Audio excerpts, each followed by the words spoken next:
Hi, everyone. Good morning, everyone. Good morning. Morning. So today's training is effective communication. Um, it's kind of like a carry-on from, getting leads, sending out mailers, getting leads, and then knowing how to effectively communicate once you're on the phone or in person with these potential clients or customers, right?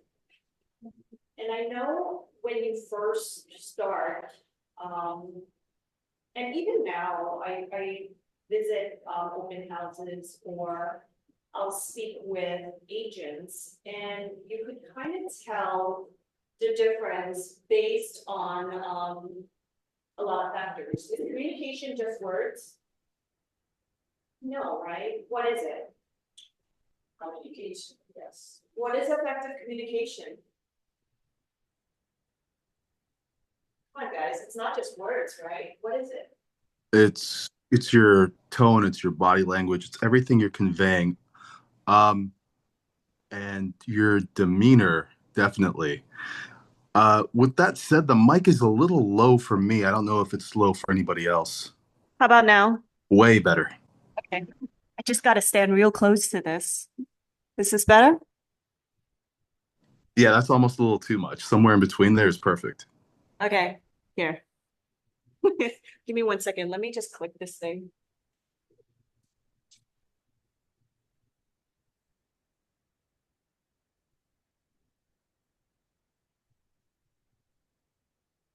So I think mastering communication is really essential, right? Not just in your business career, but in life, right? And you have to be aware of everything, right? Your facial expression, your body language, your tone, how you deliver your message as well. And, I am in front of a lot of team members, a lot of agents, a lot of times. And I'm always picking on Michelle because she's a very high D personality. And sometimes when, huh? Michelle. Yeah. Yeah, I feel that. You feel that too? Yeah. She's a high D, but she knows, and I've explained to her many times that you may say something, but your facial expression says something completely different, right? And you need to watch that. And she laughs, like she knows, right? So sometimes if somebody asks a question that she thinks is stupid, right? She'll make a face first before she responds. And she's working on that, right? And it's gotten better. But effective communication is not just words, it's how you make someone feel when you're engaging with them, whether it's eye contact, when you answer a question that somebody asks, is it condescending, right? Are you conveying the proper message, and are you making someone feel good about it, right? And in real estate, this is a people business, right? People think this is it's not, you're dealing with properties. No, you're dealing with people, and the property is just what we're selling. It could be anything. We could sell cars, we could sell insurance, but this is a people business.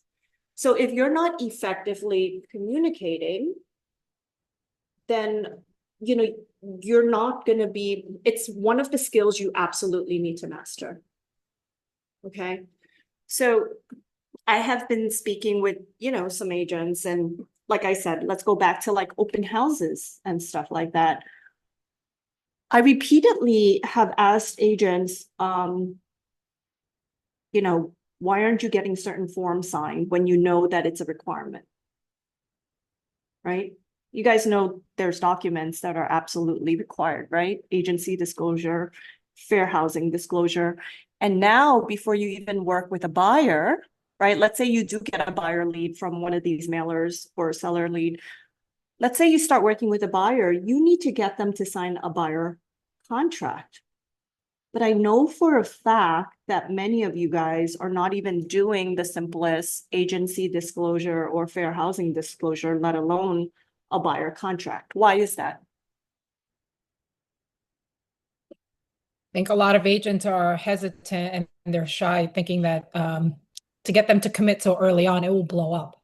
But it's better to have transparency from the start. Yeah, it's mindset. And I think a lot of it has to do with confidence, doesn't it? Absolutely. If you don't have the confidence, then you won't ask for the order, right? Mhm. And you tiptoe around it and you try to figure it out afterwards, which ends up being a problem, right? That's just one example. Another example is if you're hosting an open house, effective communication is also very important, isn't it? Because you're in front of people and you're trying to build relationships. You're trying to find the buyers and sellers that want you, right?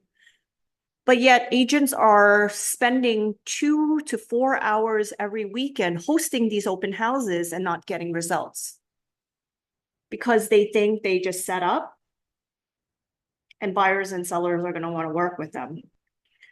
But that's not the case, right? They are evaluating if they want to work with you, if they even want to communicate with you. But if you're sitting there and you're not delivering confidence or you're not, communicating well, and you're lacking the confidence, or you're standing there with your arms crossed, or you're just telling them, sign in, take a look. Let me know if you have any questions. You're wasting about 2 to 4 hours of your time every weekend, right? So, I mean, we did another training on open houses and how to effectively work open houses. But I think confidence is something that you need to master. And being able to communicate well is something you absolutely need to master. Everyone has scripts, right? You make it your own. Some of you are like, I don't like scripts. It sounds so artificial. It doesn't sound like me. Then make it sound like you, because you're using a script now with whatever you're saying, but it probably sucks, right? So before I go into effective communication skills, I want to give you guys like some examples of how body language, words, tone, emotional EQ, emotional, having that emotional intelligence is so important as well, right? We're now going into a down market. You guys know that? We're in a down market, right? Do you guys feel it? Where things are sitting longer? Yes? I feel it, yeah.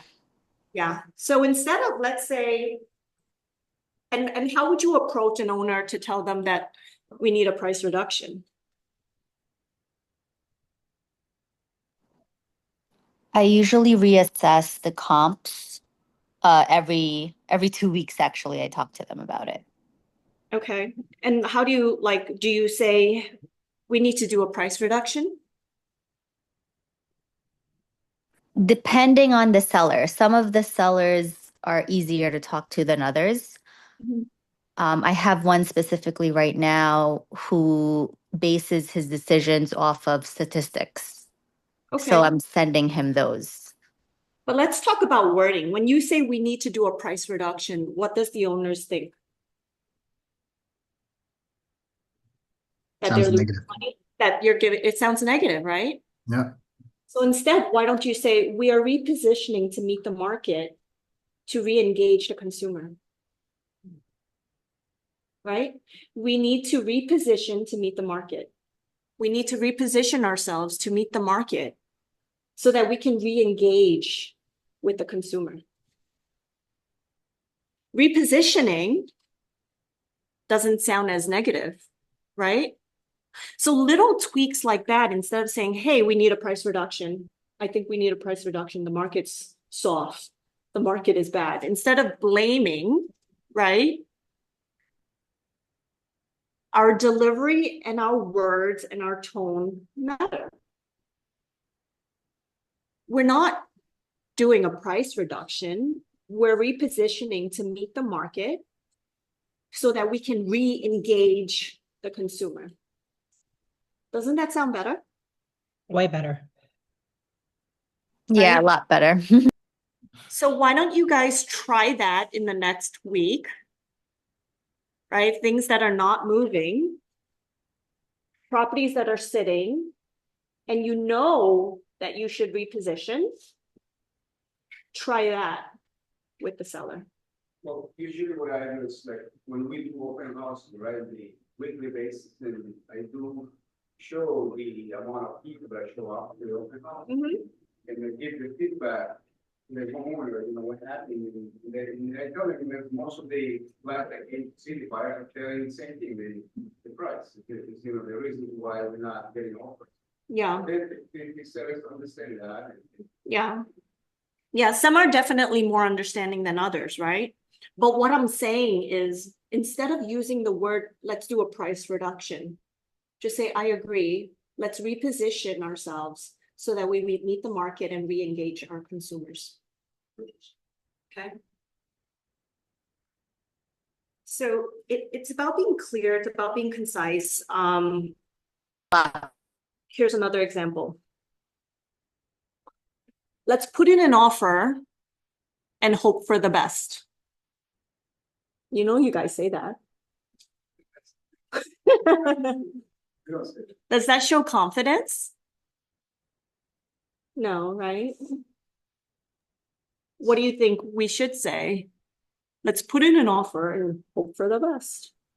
Because in this market now, a lot of sellers are entertaining offers, right?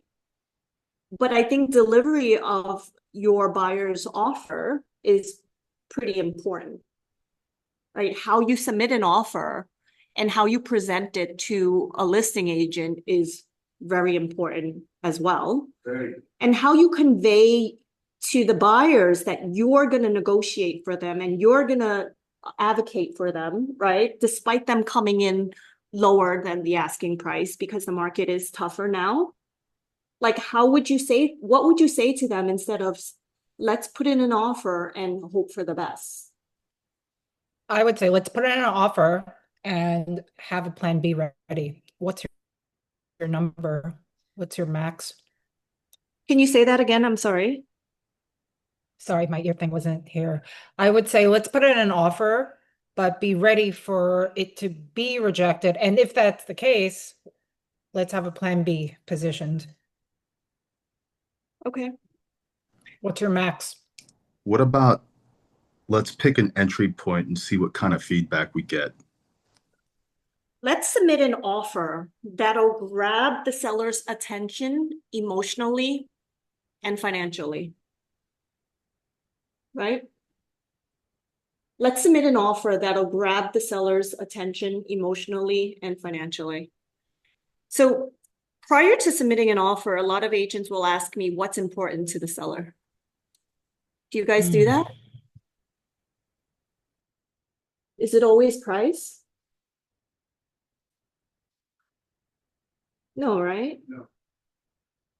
I know one of my agents had an offer submitted recently over 100,000 over the asking, which is not common in today's market, right? But why do you think that buyer went 100,000 over asking? Probably the terms. The terms of it, they were a contingent buyer. They wanted the owner to accept their offer contingent on the sale of their current existing property that is on the market now, but they don't have a buyer yet. Yeah. But at the same time, if you're not finding out what is the seller's main objective, right? Then how are you going to craft an offer for your buyer that'll grab the seller's attention emotionally and financially? That'll grab the seller's attention financially, but will it grab it emotionally? It's too risky, isn't it, to take your property off the market? But I think what the buyer was thinking is like 100,000 might be worth the risk, right? to the seller, they might risk it. They might lock themselves into a contract and risk selling to another buyer that's ready, willing, and able. Agree to this contingency, right? So it did grab the seller's attention, but at the same time, they knew that the risk existed, right? So instead of let's put in an offer and hope for the best, let's submit an offer that'll grab the seller's attention emotionally and financially. This is how we're going to do that.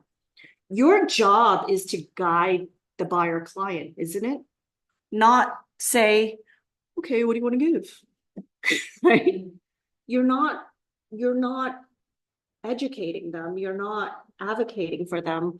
I had a showing this weekend from a buyer that wanted, it's an old client that was referred to me. I usually don't work buyers, but this particular buyer was a referral from a past client, someone close. And the house that they wanted to give an offer on needed so much work, a significant amount of work, right? But prior to me submitting the offer, I did engage with the listing agent to find out as much as I can. And you guys should too, right? It's about communication. But I know what to say, how to say it, not to rub them the wrong way, right? I might say, do you have any other offers on the table? Have you gotten any other offers? Are they obligated to tell you? No, they're not. But she did. Or I've had agents ask me, what's the seller's bottom line? Are you allowed to tell them? No. Absolutely not, without the seller's permission. That's the key, right? If the seller says to you, you could tell them that my bottom line is 900,000. They've given you permission, right? But without permission, are you allowed to disclose what other offers are or what the seller's, your client's bottom line is? No, right? So when we craft this offer to grab the seller's attention emotionally and financially, we're submitting comps to the buyer to justify your suggestion of what the offer should be. You're also guiding them to let them know, hey, I did some research on the property. There's no open permits. There's no this, there's no that. Hey, I noticed that there were some foundation issues. I've already gone through it with the lender, and financing to the property is not a problem because even though the garage is tilted or have foundation issues, it's a detached garage and doesn't affect the actual property itself, right? Does that put you in a better position where the buyer will feel like you're guiding them properly? Yeah.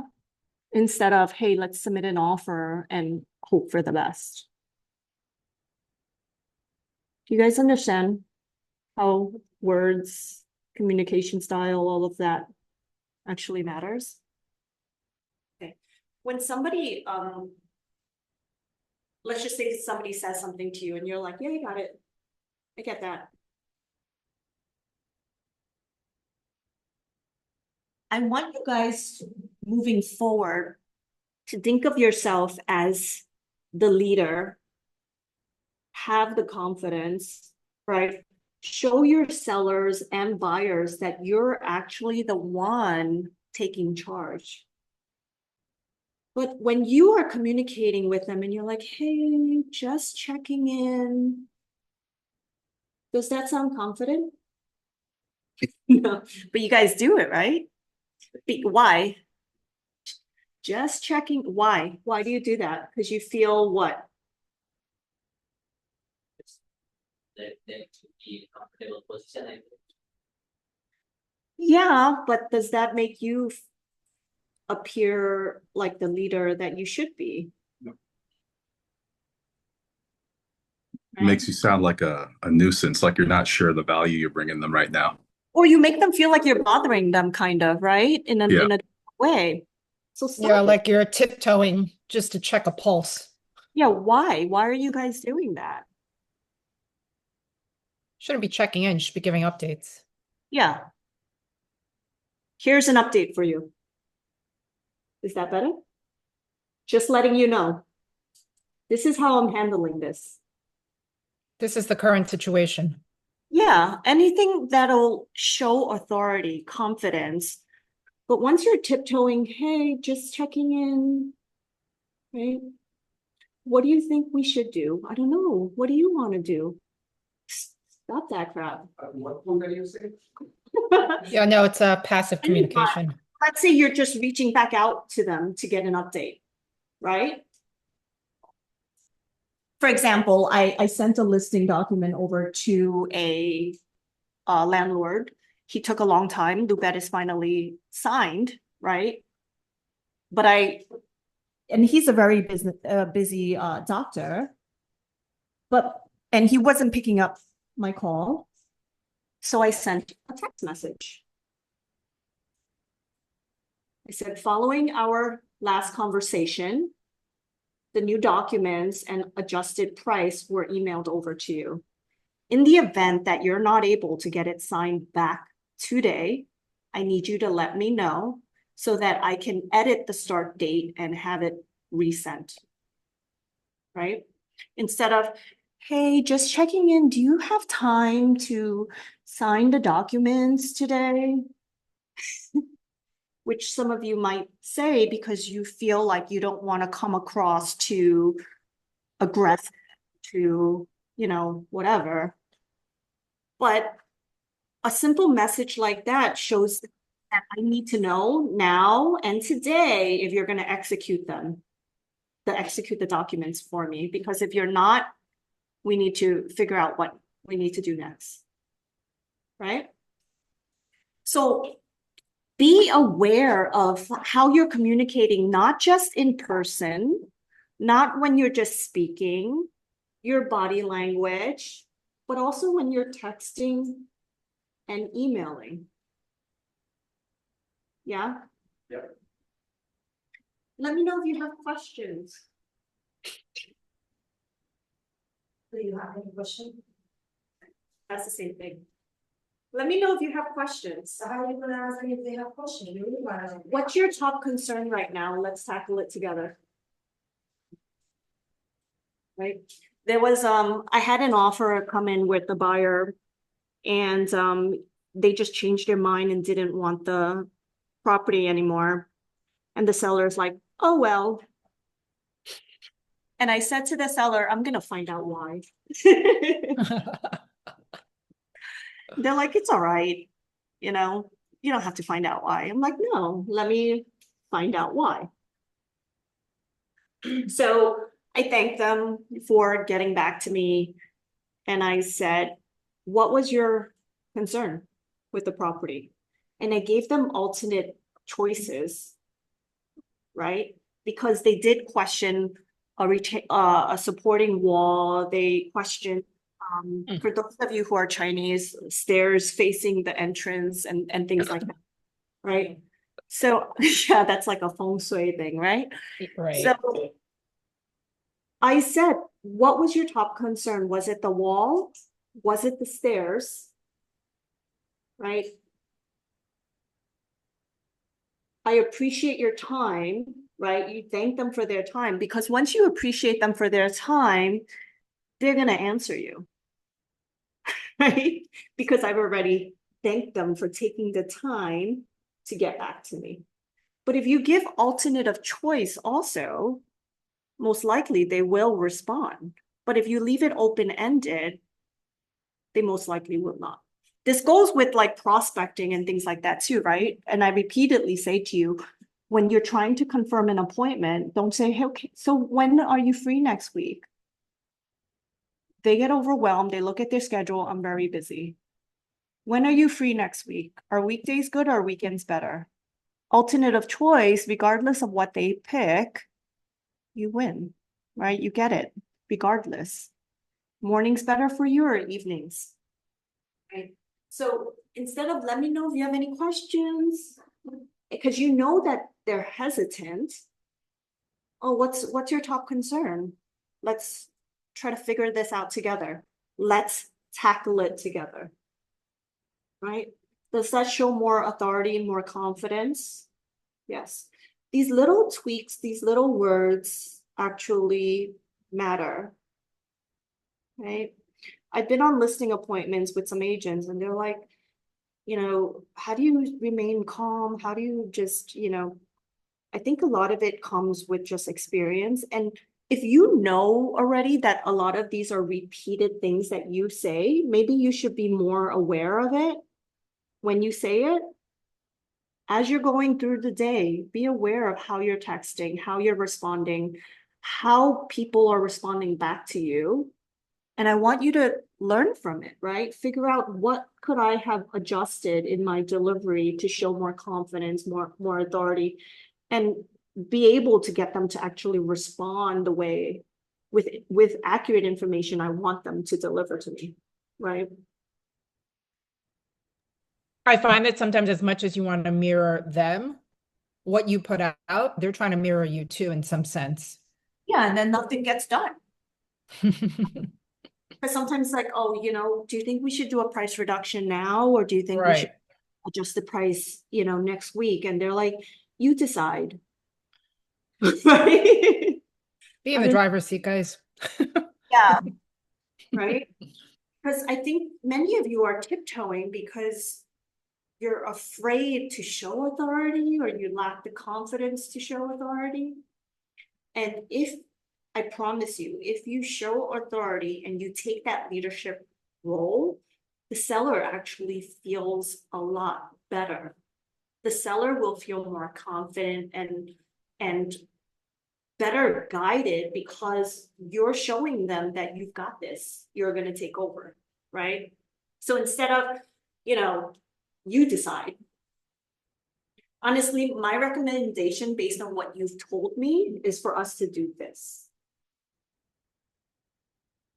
Honestly, based on what you've explained to me, how timing is most important to you, and we need this property under contract within the month, here's my recommendation for you, right? Let's reposition. So you're gonna tackle both at the same time. Let's reposition to meet the market so that we can re-engage the consumer. And let's do it now. Why wait? Is that better than the alternative? Yeah, right? Okay.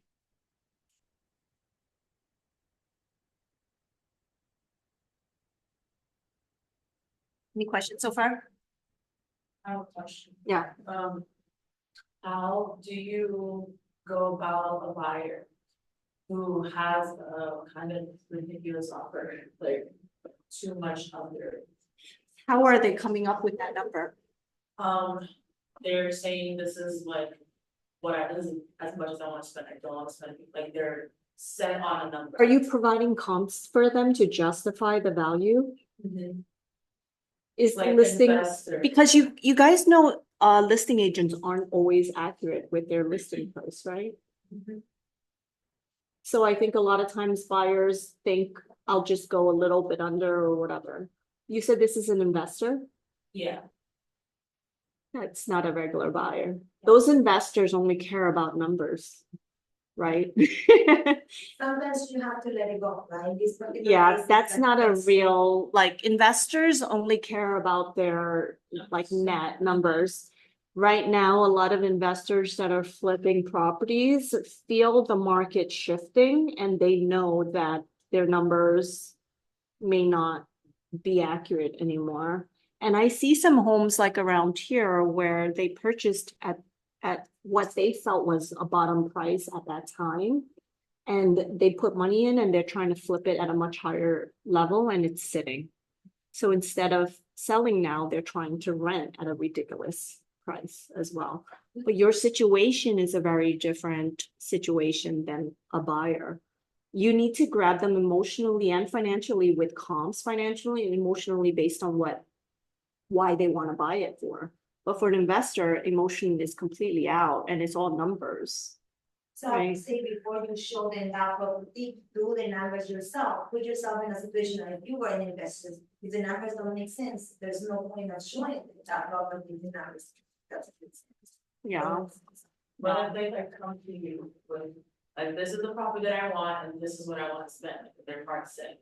You guys, is it worth presenting an offer even though you know it's like? You're required to present all offers. And they don't see. It doesn't, and I say this to That- buyers, buyers will also ask you, do you think it's worth submitting an offer at this price? What should your response always be? Of course. Present an Yeah. offer. And For- especially in co-ops, even though I know it's a low number and I know they won't get it, I want them to submit an offer because I wanna see the big one. Yeah, right. As you move through this, you'll strategically know why it's important to get documents, right? And also figure out how serious they are. Right? Some people throw out numbers and then they don't back it up with documents. But I always say to a buyer, yeah, we should always submit an offer. Does it cost us anything? No. I mean, So the only thing we risk is a seller telling us no, or telling us that the offer is too low to even consider or counter. But before we do that, tell me how you came about this number. Ask the buyer. Because I ran comps myself, and this is what other buyers are willing to pay for a property similar to this. Right? This is what other buyers are willing to pay for a home just like this. Yeah. When you say that the market is shifting, in your opinion, because I see that the listings are staying in the market, do you think the price is gonna drop? Prices are dropping. Yeah. Some areas, you gotta see what areas. Even in our hot markets in Long Island, where there used to be bidding wars of over 100,000 or whatever, you are seeing less of that now. with 90,000. Depends again on the home and where the seller's positioned. Right? It depends on the neighborhood and the type of property. Co-ops are still sitting. Right? But houses will go if it's positioned properly. How would you convey the risk of coming in for a lister at a price that is at the top of the range and the risk of staying on the market too long? I always tell them, instead of you guys saying we price it right to sell, you need to price it where we create a demand so buyers won't negotiate, they compete. Yeah? Yes, thank you. That's awesome. Problem. So, especially in a down market, that's what you need to do, right? Yes. Instead of you guys saying, we're going to test the market. You guys say that? You're gonna test the market? Okay. Let's test the market. I will let go, sometimes we have to say that, don't say how, we have to admit it, we're learning what you Yeah. say now. We don't test, we strategically target the right buyers for your home before we launch your listing. We don't test, we strategically target the right buyers for your home before we launch your listing. Did you give a handout for today's class? No, you take notes. Or you can record. I'm not checking. We strategically, We strategically, we don't test, we strategically, sorry, let me just make this tighter. We don't test, we strategically target the right buyers for your home before we launch your listing. I've had some sellers recently ask me, so, we're really eager to sell, so would you just use the old photos first? Like, no, I won't use the old photos first, right? We want to make sure that when we launch, that our best foot is put forward. Okay, I've seen some of the most horrible photos, most horrible descriptions. I took over a listing just this week where they were listed with another company, right? Well-known company, right? And they had the worst things to say about the agent. So prior to their listing expiring, they asked me to look at the listing and tell me if I saw anything wrong with it. And immediately I'm like, well, the photos are horrible, right? You had explained, and I looked at the common charge and I'm like, this common charge is very high. Is it accurate? And they said, well, the base is this, and there's an assessment of this. Should you be putting the two together and advertising it as the common charge? Absolutely not. And that's what they did. Right? And I said, when is the assessment over? They said July 2026 or April 2026. I forgot. I'm like, do you know, or do you realize that when you add it all up, the adjustment or the assessment is less than $5,000? Right? So why are they adding this assessment into what buyers see as the base common charge? They're going to swipe right through. Right? And then let's go back to photos. Right? Let's say you are at a listing appointment. Do you just tell them we take professional photos? Or No, we you take, say, we want to market it in the best light possible. And this Yeah. is what we do, X, Y, Z, and lay it out. everyone says they take professional photos, right? Well, everyone will say that they take great photos, or everyone will say, yeah, we do this, we do that. And I'm like, yeah, that's the standard, right?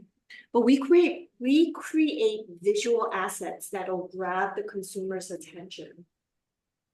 We create visual assets that'll grab the consumer's or the buyer's attention.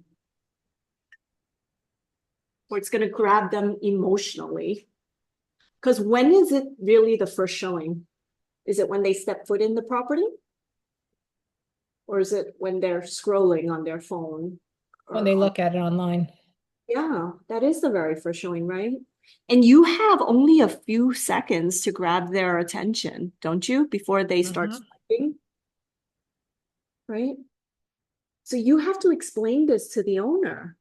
You have to say, we don't just take great photos. We create visual assets that'll grab the consumer's attention emotionally. The first showing is online, the second showing is in person. Yeah. Do you guys see how words actually, or delivery of words actually matter? Yeah. Absolutely. So instead of being a cookie cutter standard agent, can you guys just, you could go back, look at the recording, write these down, create your own. But you know what the cookie cutter responses are with many agents, right? Oh yeah, we'll throw it on Zillow and StreetEasy and this and that. But is everyone else doing the exact same thing? Yeah. But how you deliver it or how you convey this message to the owner is what's going to set you apart. Yeah. I'll also add that in person, your eye contact and your posture especially matter. Yeah, absolutely. Sometimes I'll talk to owners, right? I'm at a listing appointment and I'm not just focused on what I have to say next because I'm also reading if they are actually engaging with me, right?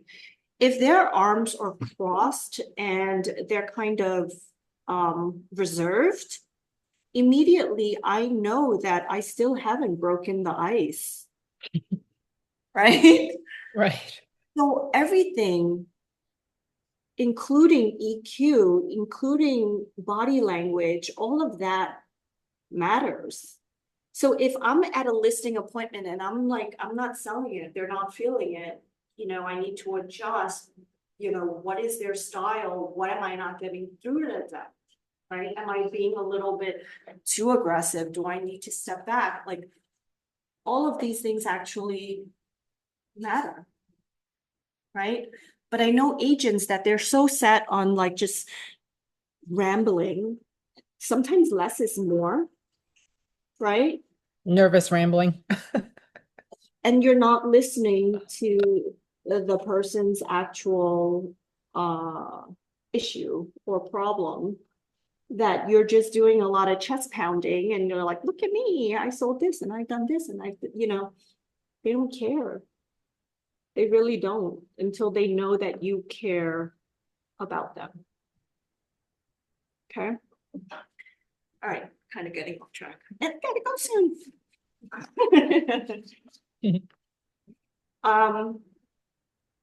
Instead of, let's say you found a buyer through your mailers or through an open house or whatever, what do you guys do next?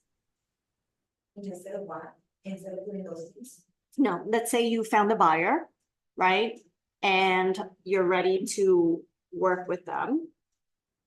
What do you say to them? I'll set up a search for you. You already, by presentation, pre-approval and everything, or? Yeah. So let's just talk about, I did instead of I will saying, set up listening alerts for them. but can anyone just do that? Yes. But what I do, I see myself, I'm on top of it, like I know this is a buyer, like if the numbers are the meaning he financially qualifies.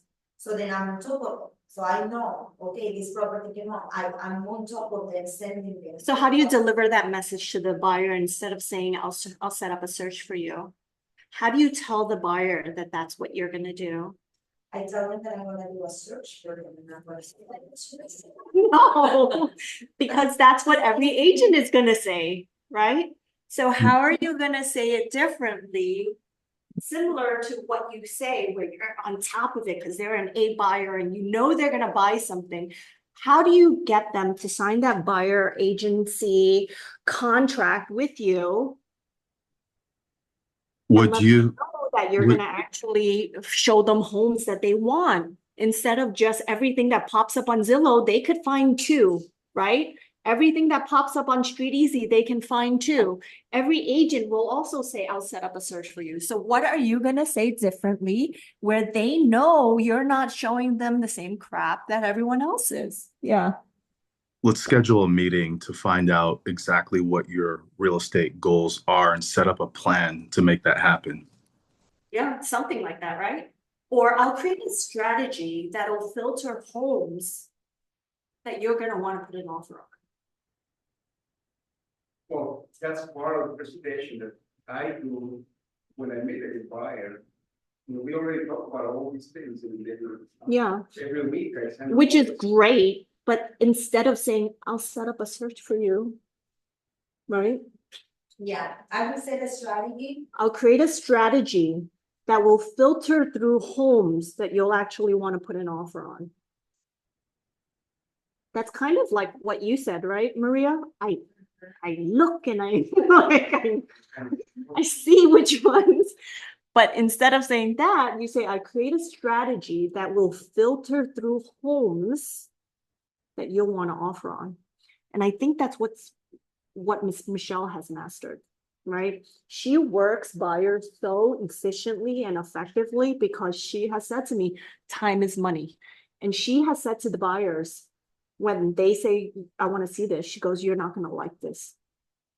She'll say it to them. You're not going to like this home, but if you want to see it, I'll set it up. And I've heard her say, see, I told you. Right? And then there's properties where she's like, I have a buyer for that. I know they're going to give an offer. She knows because she's been through it. She knows what her clients love and what they don't love. And it takes time for you to learn that, right? But she's so straightforward where to the point where the buyers are like, yeah, I'm going to work with you because you know what I want and you know what I don't want, right? So instead of her saying, I'm going to set up a search for you, right? She'll ask a bunch of questions during the consultation, right? Like what Juan said, but you need to deliver and convey it to them. Right? Not like, you know, I'm gonna be on top of it, or I'm gonna just say, I know you're in the important things that matter to you. They move in, move ready, you want it fully renovated, it has to be pet friendly, it has to, you know, and you're gonna convey this to them. So I'm gonna create a strategy for you that'll filter through these properties on only properties that you're gonna wanna offer on. All right, is that better? See, yes, that's much better.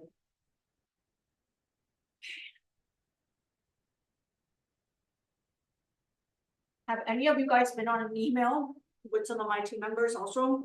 Let's just use Michelle or her mother, for example. When she writes an email out, right? And or her mother or other people, how does she address the email?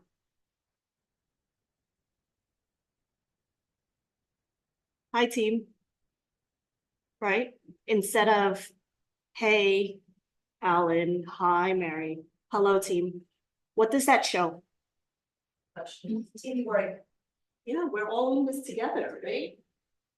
We're all here to accomplish the same goal. So these little things that I notice in a lot of the delivery of how offers are presented and how emails are written. Okay. So be aware that these little words still affect, like, I notice it. If I'm noticing it, other people are noticing it too. And you guys are probably thinking like, oh, it's, so what? These little things matter. It really does.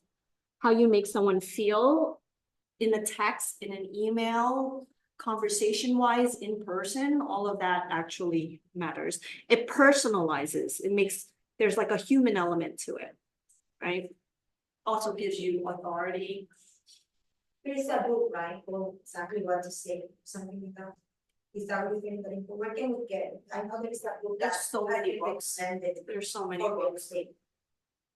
I think there's so many books, and to be honest, I think the first step is being aware of what you're saying.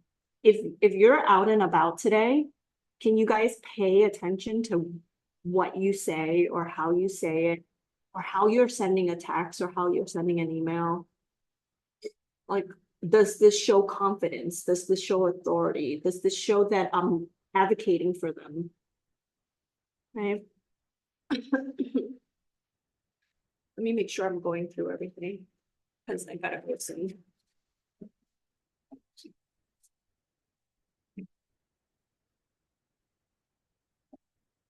I already went through this. Hey, just wanted to let you know, or just checking in. Instead of saying that, you say, good afternoon, here's an update for you. Right? Here's an update. Just so you know, this is how I'm gonna tackle this. This is how I'm gonna solve this problem. Right? You need to show authority. I'll keep you posted. Instead of I'll keep you posted, I'm gonna run point on this and I'll keep you in the loop. I'm running point on this. Okay. Why is clarity important? I know a lot of agents don't provide clarity. Why is clarity important? It makes them feel comfortable, doesn't it? It builds confidence, right? If you're not providing clarity, the client, the customers are gonna feel unsure. And once they feel unsure, are they making big decisions? No, they'll stop until they feel confident enough to make a decision. Right? So clarity actually builds trust. Tones, confidence. Some of you gotta work on your tone. Right? If you're speaking and you're not conveying authority and you're not giving eye contact, the seller, the buyer, they're not going to feel confident that you're the right person advocating for them. Okay?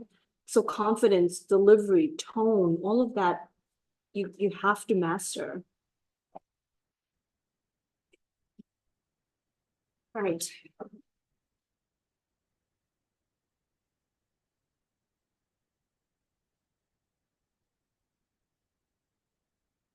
Um, how do you, I like to build authority a lot of times when I'm, at a listing appointment or I'm trying to get answers from buyers.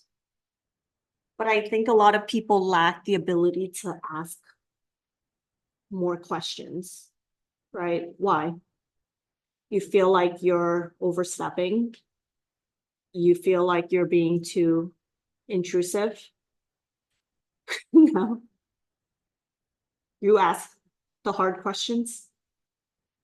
Were you always like that? Yeah. I think that has to also do with personality, right? Have you guys all taken the personality test? Yes. Yes. You guys know that EXP has the personality test online. Yeah, go to myexp.com. Oh, I knew what I was. Huh?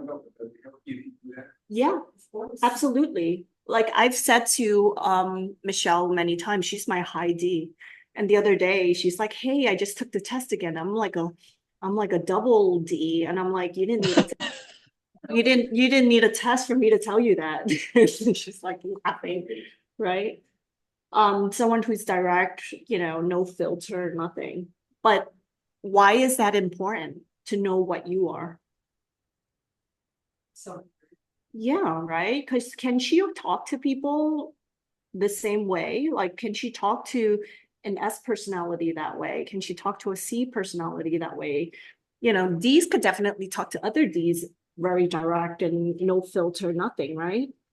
Because it doesn't bother them. But if she's talking to someone who's a C or an S personality, the same way she would speak to someone who's a D personality, she would be losing a lot of business, right? Because she's going to rub people the wrong way. And we've also explained to her, like, you might say something, but facially, you can't make awkward, Do people believe how you make them feel or what they see more than what the words that are coming out of your mouth? yes. Right? So if I'm complimenting you, but I'm making a face, what are you going to believe? Being sarcastic. That you're shady. Yes. Right? Well, effective communication isn't just like the words, it's actually how you deliver it and your whole body language and your emotional intelligence and all of that added together. So if you haven't taken your test, you should take it, right? It doesn't just help you in business, it helps you in life, right? You should know what your your spouse's communication style is as well, shouldn't you? Yeah. And what your kids, maybe what their communication style is like as well. What are your choices? My daughter is an S. She's actually like an S. She's more of an S with some D in her. And then my son is I think is an SI. Right? But personalities can change. I used to be, or when I took the test with Vincent many, many, many, many years ago, I was an SI. Lily used to be sweet. I'm still sweet. I'm still sweet. And Vincent was a very high D. He was a DIC. You were a DIC. He was a DIC. I was like, oh my goodness. And then after we got the, results, I'm like, now I know you're just a D. You're not really an asshole, right? So like you definitely develop This business change you and it makes you a little bit of a D if you're not too much of a later on. correct. Like people can my kids were in the car with me yesterday, just to give you guys an example that I have more D in me now. So an agent calls me and I answer it and it's on speaker. And she's like, I've been trying to reach you and you haven't been responding to my text messages. right? And my kids were in the car. I'm like, why don't you pull up your message to see what the last response was? Because you're actually the one that hasn't responded to me. And then my son was like, Daddy says that you're becoming a bitch. I'm like, sometimes you have to be firm because it doesn't get through their head because they accuse you first, right? So how she left it or how they heard her come back from that. Oh, I just wanted to talk to the top. She was with EXP. I just wanted to, but not in our office. I just wanted to talk to the top. Yeah, I wouldn't be saying it. I want to talk to the top agent in our brokerage. Like she tries to play it off, you know. But that's an example of how I've developed into more of a D because I might have like allowed that to slide years ago. But if you're gonna blame me, I'm gonna make sure you know you're the one that's wrong, right? So personality absolutely matters, how you convey, but I could have been meaner, right? But I said it in a DS way. There's not always the S there. There was still a little bit of S there. Okay. But yeah, you should absolutely, and I've taken it again, I've taken it actually again recently. And I'm definitely more D and less of an S. Right. And I have like literally no C in me. I can't stand see people like annoying me so much. I can't deal with it. I can't. I have boundaries that are like that and I just can't. I can't wait to close it and not know about it. For those of you who don't know, C personalities are the analytical. Very analytical, very detail oriented, super like structured, like everything like this to an art, which is not structured. And that's why you, maybe if you really can't deal with them, that you reassign them to another C buyer, a C agent to handle them. But that C agent also needs to have some D in them or, you know, they'd be analyzing everything forever. They never execute.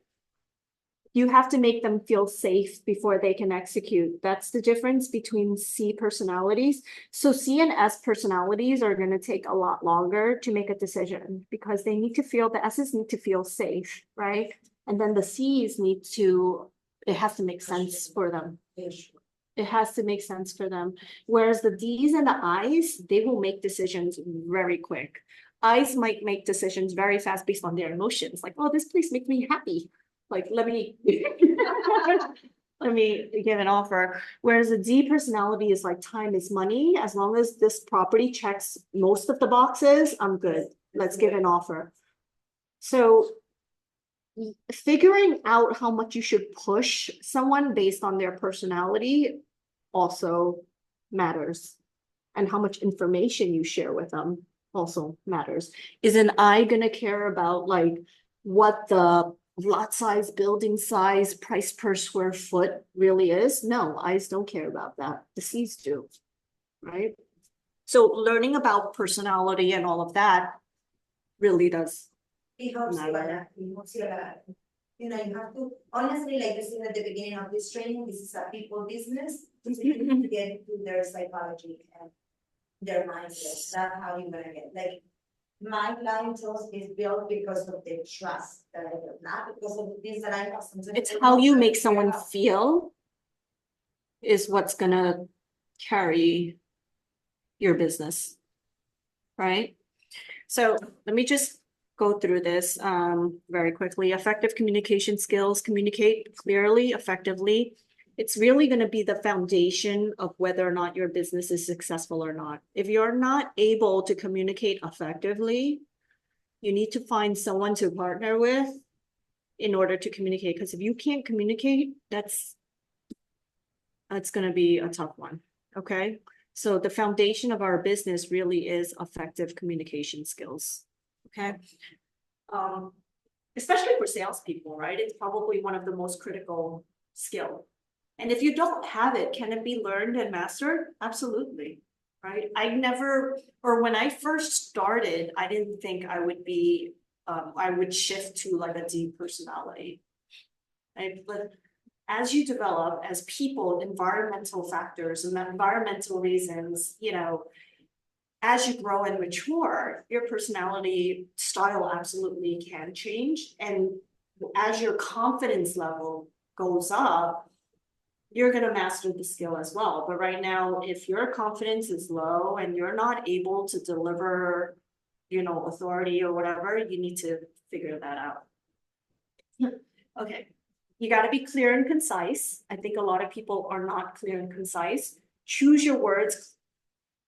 Less is more, right? I want you guys to try to stay away from being very ChatGPT-like, right? Come on, right? I could tell when somebody's writing an email, a text to me, and it's ChatGPT. Because if you're not speaking like that and you're using too much fluff words and you're using hyphens and things are bolded and like, if you're not communicating that way, fix it. Make it sound more like you. ChatGPT is a great tool for you to use to be more concise, right? But in terms of delivery, you really need to deliver it the way you really speak. Otherwise, once I know someone's using ChatGPT or whatever, and they're getting very wordy,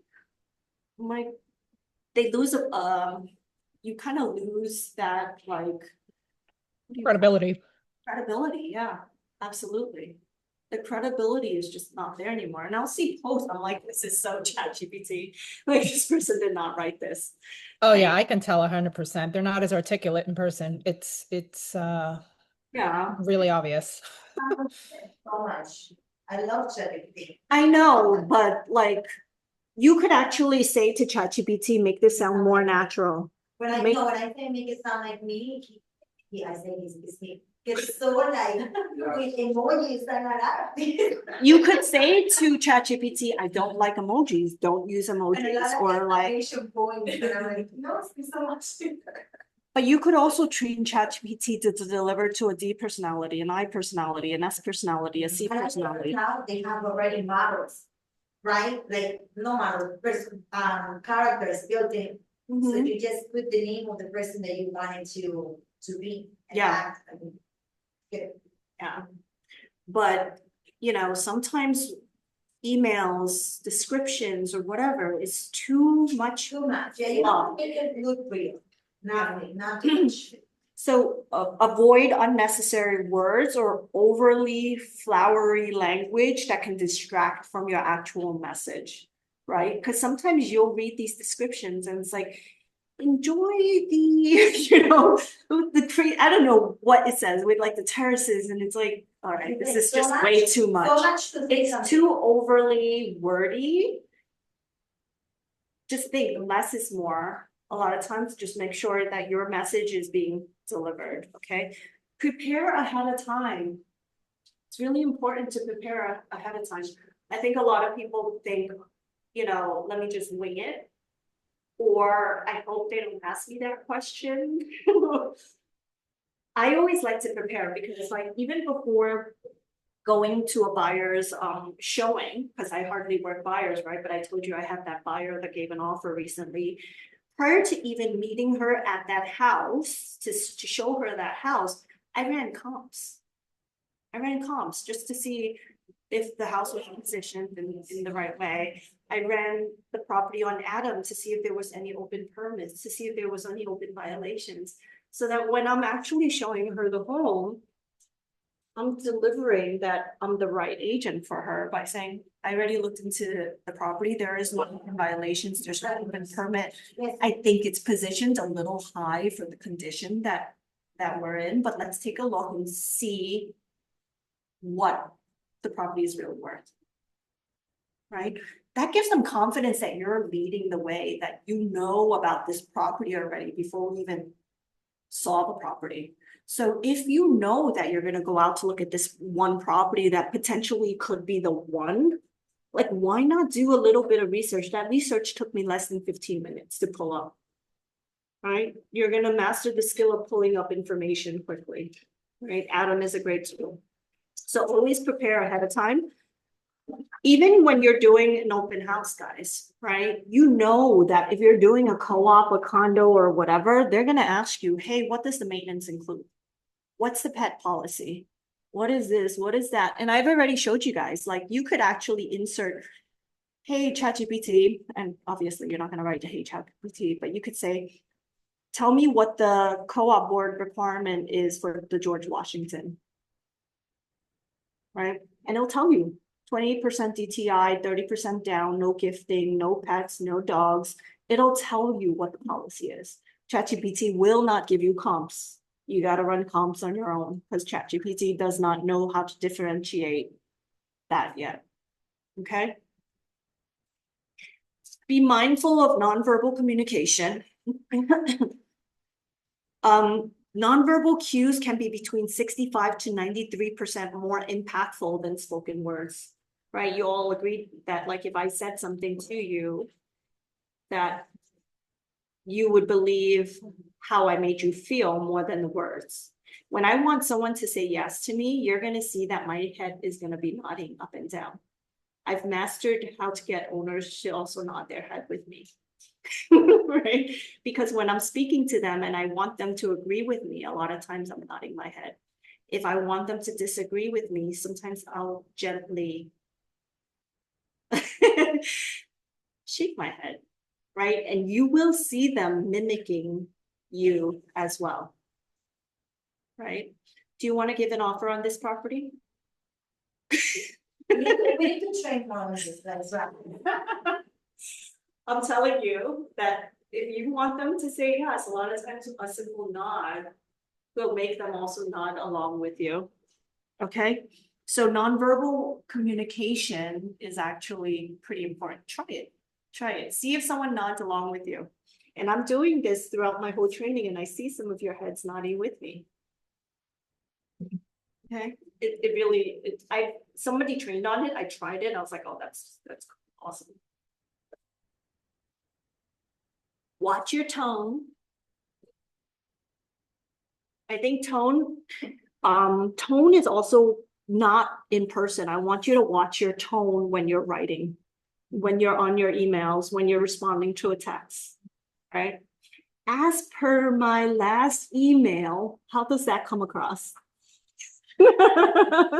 Like you're doubling down. Like Those I'm are like repeating myself. Fighting words, aren't they? So you need to watch your tone, not just in person, but also with your text messages. Right? I had told one of my sellers about a leak in the house, and he didn't take care of it. So I said to him again yesterday, like, you really need to take care of this leak. Your water bill is going to be very high. And he's like, I didn't know this was happening. But I scrolled back to my messages from June 11th, in which I sent him a video of this leak. And I said, you really should take care of this. He specifically asked me if it was the upper bathroom or the lower bathroom. Like, there was an actual conversation about this, right? So obviously this is a seller. Am I going to make him feel stupid? But I do want to defend that I did bring this up to him before, right? Yes, to show that, you know, I am still the right person for this.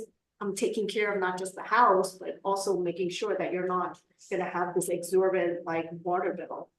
So I just went back to the June 11th video and I said, oh, you must have missed this. I know you're very busy, right?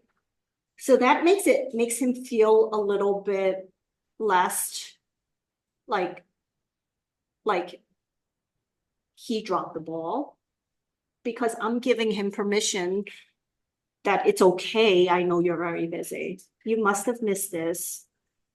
I know you're very busy, but I did send it on June 11th. Let me get a handyman in there just to get an estimate on how much it's going to cost to get this leak fixed. So I made sure that he understood I did in fact bring it up. And since he's not taking care of it, I'm gonna now help him take care of it. Okay? So tone is really important. It's not worth it to make someone feel stupid, right? So watching your tone is pretty important. I also want you guys to practice active listening. Many of you don't listen, and you're just thinking of what you should be saying next. And you miss the whole message a seller, a buyer might be trying to convey to you. Okay, so it's really important that you practice active listening. Like, what are they really trying to tell me, instead of cutting them off, right? I've done that before, where somebody's talking and then I'll cut them off, and then it's like an awkward silence. Right? Have you guys had that? And then I have to go, oh, I'm sorry, go ahead. I shouldn't have cut you off. Right? And I've been guilty of that too, because like, you feel horrible that you cut them off, but at that time you felt like you really needed to say something. That's a But- challenge for high Ds. Yeah, so I've trained myself to like really actively listen, because if I'm not actively listening, I'm not hearing what their actual problem is. And if I'm not solving their problem, they're not going to make the decision I want them to make. Okay, so I'm guilty of it as well. So active listening is so important. And my kids will call me out on it too. Like, Mom, get off your phone. You're not listening to me. You get this message out. Right, so active listening is pretty important. Gotta go. Okay, let me go through the other ones. Build your EQ. Okay, be self-aware of your own emotional intelligence. Right, there are some people that are oblivious to what other people are feeling, and I'll be like, you're making that person feel like shit. Why did you just roll your eyes, or why did you just, say that? And they're not self-aware of how they are making other people feel. Be self-aware of your own EQ, their EQ, because all of that will matter. Okay. People with high levels of emotional intelligence will naturally find it easier to engage in active listening, maintain appropriate tone, and use positive body language. Equally important to effective communication is to have empathy. Empathy is pretty important, right? So that's a lot of times, like, somebody with stronger personalities might not have empathy, right? Or they might say, I can't control how they feel, right? But sometimes it's your words, your tone, and what you said that's making them feel that way, right? Sometimes it's like, you feel whatever you feel. Yeah. You make it feel yourself back. That's your problem. It's so fun. When you actually made them feel that way. Empathy at all. Develop a workplace communication strategy. Any person that you're meeting, buyer, seller, agents, whatever, other agents, ask them, how do you want to be communicated with, right? Sellers will ask me, how are you going to keep me updated? How are you going to communicate with me? So what is your response? How would you like me to communicate with you? I let them know the way I like first, Yeah. and then they're okay with it. So I go, But you should also be aware, guys, of what is urgent, what is not urgent, what should be an email, what should not be an email, what should be a text. Like, you need that emotional intelligence as well, right? If there's multiple offers, and you need to discuss the details of the offer, should it be sent over text? No, absolutely not. Right? So communication style is so important as well. You've got to figure out like important things that are urgent. I'm picking up the phone and I'm going to try to get them on the phone, right? And there's times when like sellers will text me and they'll ask a question. I'll be like, do you have time to chat? Let's just talk this through. Because I don't, it's just too detailed. Messages get lost sometimes via text. Okay. And then number 8 is determine your communication style. Take that test. Go onto my EXP, figure out what your communication style is like. SI. Huh? SI. I'm between a S and a I. Yeah. It seems that way. I used to be an SI. I'm no longer an SI. All right, guys, any questions? Oh, this guy. It's an agent calling me. Any questions, guys? I hope this has been helpful, right? I think the first step after today's training is to be more aware of what you're saying, how you're saying it, and then figure out how you could fix it. Definitely. How you're delivering your messages, how you're making someone feel.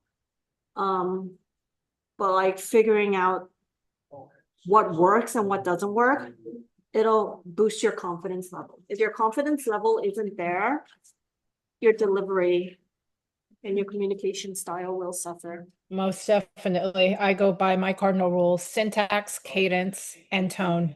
I follow it all the time. Yeah, absolutely. Like it's gonna get to the point where you're gonna feel a lot more confident when you're having those buyer consultations or those listing appointments. I would say it's just a matter of practice, guys. Keep just practicing with your week with a line. And you're gonna get yourself a little better. And then you're gonna make the adjustments. Yeah. All right, I gotta go. Bye, I'll see you guys next